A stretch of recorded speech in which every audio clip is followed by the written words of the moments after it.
Teori evolusi Darwin menjelaskan bahwa makhluk hidup mengalami perubahan bertahap melalui seleksi alam.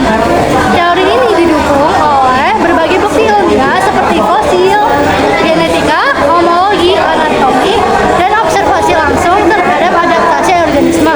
Hingga saat ini, evolusi masih menjadi dasar utama biologi. Saya dalam evaluasi Darwin dijelaskan oleh dia pernah berhasil. Dia menurut beliau teori evaluasi tidak pernah dihadiri dengan perubahan satu spesies.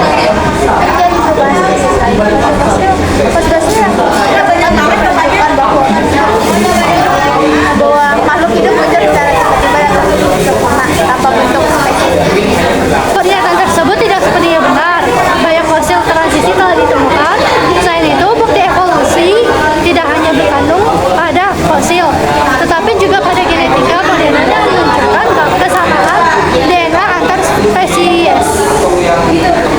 Namun Harvey menyatakan bahwa kehidupan DNA tidak membuktikan evolusi, melainkan menunjukkan desain yang sama. Selain itu, seleksi alam hanya menjelaskan variasi kecil, bukan muncul organ kompleks seperti mata dan otak.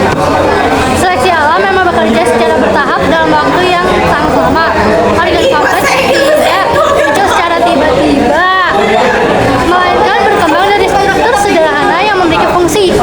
Hal ini telah dijelaskan melalui penelitian evolusi bertahap dan didukung oleh ilmu biologi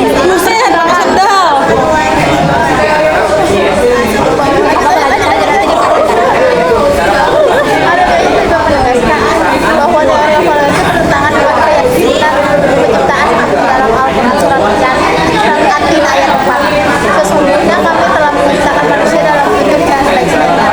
Ayat ini menunjukkan bahwa manusia diciptakan dalam keadaan sempurna, bukan hasil perubahan bertahap. Selain itu, teori ini belum pernah dibuktikan melalui eksperimen langsung.